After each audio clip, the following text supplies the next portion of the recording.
अलैहि सलाम के बारे में बताते हैं। एक हदीस में है कि आदम और शीस अलैहिस्सलाम के बाद इदरीस अलैहिस्सलाम पहले नबी हैं। एक दूसरी हदीस में है कि इदरीस अलैहिस्सलाम पहले नबी हैं जिन्होंने कलम के जरिए लिखा और लोगों को किताबत सिखाई।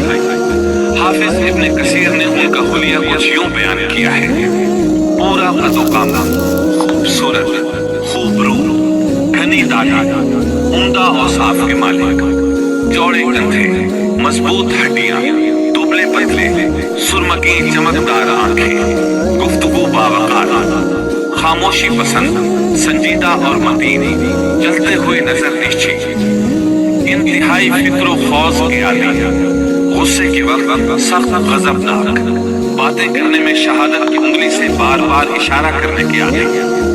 इदरीस अलैहिस्सलाम शीस अलैहिस्सलाम की शरीयत पर अमल पैरा रहे।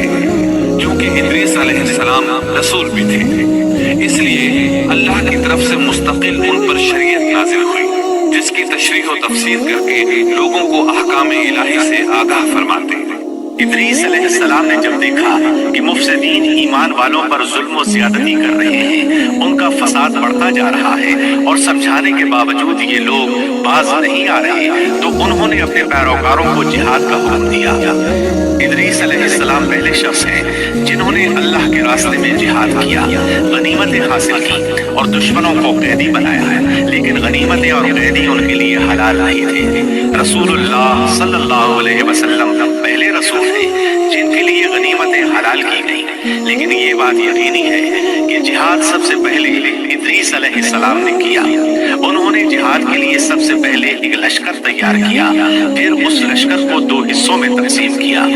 एक हिस्सा प्यादों पर मुश्तमिल था, दूसरा सवारों पर। चुनाचे भरपूर तैयारी के बाद इदरीस अलैहिस्सलाम ने काबिल की कौम पर चढ़ाई कर दी। हक व बातिल के दरमियान जबरदस्त मारके हुए। आखिरकार इदरीस अलैहिस्सलाम ने उन्हें घुटने टेकने पर मजबूर कर दिया। उनका बहुत सा माल व असबाब लूट दिया और लोगों को कैदी बना लिया। अल्लाह ताला ने इन तमाम बातों का जिक्र नहीं फरमाया, बल्कि अल्लाह ने उनकी सीरत के बारे में अपनी किताब कुरान मजीद में इशारतन जिक्र फरमाया है। मसलन सूरह मरियम आयात 56 और 57 में इरशाद होता है, और इस किताब में इदरीस का भी जिक्र कर वो भी नेक किरदार नबी थे, हमने उन्हें बुलंद मकाम पर उठाया।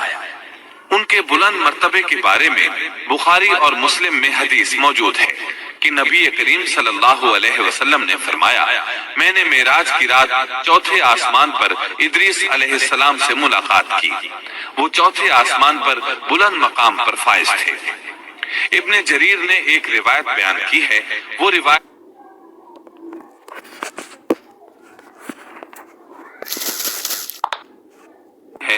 रिवायत इस बात की वजाहत करती है कि अल्लाह ताला के इरशाद से क्या मुराद है, इसका क्या मफहूम है। इब्न जरीर के अलावा दीगर बड़े बड़े मुफस्सिरीन और मुअर्रिखीन ने भी इस रिवायत को जिक्र किया है, लेकिन इसकी कोई सही सनद नहीं मिल सकी। वो रिवायत ये है। इब्ने अबी हातिम वगैरह ने इस रिवायत को हिलाल बिन यसार से बयान किया है। वो कहते हैं, मेरी मौजूदगी में इब्ने अब्बास रज़ी अल्लाह अन्हुमा ने काब रहमतुल्लाह अलैहि से पूछा, काब, इदरीस अलैहिस्सलाम के मुताल्लिक अल्लाह ताला के इस कौल हमने उन्हें बुलंद मकाम पर उठा लिया का क्या मतलब है? तो काब रहमतुल्लाह अलैहि ने जवाब दिया, अल्लाह ताला ने इदरीस अलैहिस्सलाम पर एक मर्तबा ये वही नाजिल फरमाई, ऐ इदरीस, तमाम अहले दुनिया जिस कदर रोजाना नेक अमल करेंगे उन सब के बराबर में तुझे हर दिन अजर दूंगा। इदरीस अलैहिस्सलाम ने ये सुना तो उन्हें ख्वाहिश महसूस हुई कि मेरे आमाल में रोज अफजूं इजाफा हो, इसलिए उम्र का हिस्सा तवील हो जाए तो अच्छा है। उन्होंने वही इलाही और अपने इस ख्याल को एक रफीक फरिश्ते पर जाहिर करके कहा, इस मामले में मौत के फरिश्ते से गुफ्तगू करो ताकि मैं नेक आमाल का ज्यादा से ज्यादा वक्त हासिल कर सकूं। उस फरिश्ते ने जब ये सुना तो इदरीस अलैहिस्सलाम को अपने बाजुओं पर बिठाकर ले उड़ा। जब ये चौथे आसमान से गुजर रहे थे तो मौत का फरिश्ता जमीन पर आने के लिए उतर रहा था। वहीं दोनों की मुलाकात हो गई। दोस्त फरिश्ते ने मौत के फरिश्ते से इदरीस अलैहिस्सलाम के बारे में गुफ्तगू की। मौत के फरिश्ते ने दरियाफ्त किया, इदरीस अलैहिस्सलाम कहाँ हैं? اس نے کہا میری پشت پر موت کا فرشتہ کہنے لگا مجھے اللہ کی طرف سے یہ حکم ملا ہے کہ چوتھے آسمان پر ادریس علیہ السلام کی روح قبض کروں۔ اس لیے میں سخت حیرت میں تھا کہ یہ کیسے ممکن ہے، ادریس علیہ السلام تو زمین پر ہیں۔ چنانچہ موت کا فرشتہ ادریس علیہ السلام کے پاس آیا، ان سے اجازت طلب کی اور ان کی روح قبض کر لی۔ انبیاء کو یہ امتیاز حاصل ہے کہ فرشتہ ان کی اجازت کے بغیر ان کی روح قبض نہیں کر سکتا، اور رسول اللہ صلی اللہ علیہ وسلم کو تو یہ اختیار دیا گیا کہ آپ دنیا میں مزید رہنا پسند کریں تو رہ سکتے ہیں، یا پھر رفیق اعلیٰ کی رفاقت کو پسند کر لیں۔ آپ نے رفیق اعلیٰ کی رفاقت کو پسند فرمایا۔ اس طرح ادریس علیہ السلام کی روح چوتھے آسمان پر قبض کی گئی۔ انہیں بھی عیسیٰ علیہ السلام کی طرح آسمان پر اٹھایا گیا۔ فرق یہ ہے کہ عیسیٰ علیہ السلام کی روح قبض نہیں کی گئی۔